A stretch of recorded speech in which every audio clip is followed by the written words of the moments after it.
ابن جریج نے بیان کیا اور انہیں عطا نے خبر دی کہ جب وہ ہشام بن عبد الملک کی طرف سے مکے کا حاکم تھا نے عورتوں کو مردوں کے ساتھ طواف کرنے سے منع کر دیا تو اس سے انہوں نے کہا کہ تم کس دلیل پر عورتوں کو اس سے منع کر رہے ہو، جبکہ رسول اللہ صلی اللہ علیہ وسلم کی پاک بیویوں نے مردوں کے ساتھ طواف کیا تھا۔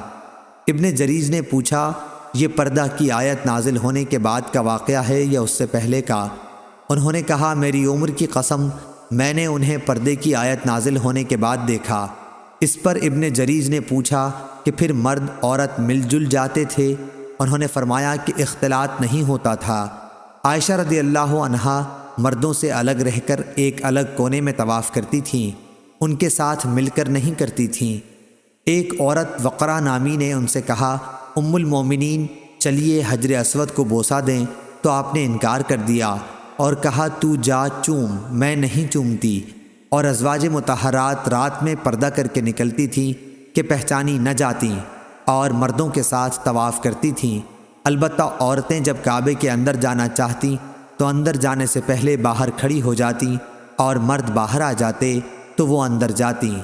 میں اور عبید بن عمیر عائشہ رضی اللہ عنہا کی خدمت میں اس وقت حاضر ہوئے جب آپ صبیر پہاڑ پر ٹھہری ہوئی تھیں جو مزدلفہ میں ہے۔ ابن جریج نے کہا کہ میں نے عطا سے پوچھا کہ اس وقت پردہ کس چیز سے تھا؟ عطا نے بتایا کہ ایک ترقی قبا میں ٹھہری ہوئی تھیں، اس پر پردہ پڑا ہوا تھا، ہمارے اور ان کے درمیان اس کے سوا اور کوئی چیز حائل نہ تھی۔ اس وقت میں نے دیکھا کہ ان کے بدن پر ایک گلابی رنگ کا کرتا تھا۔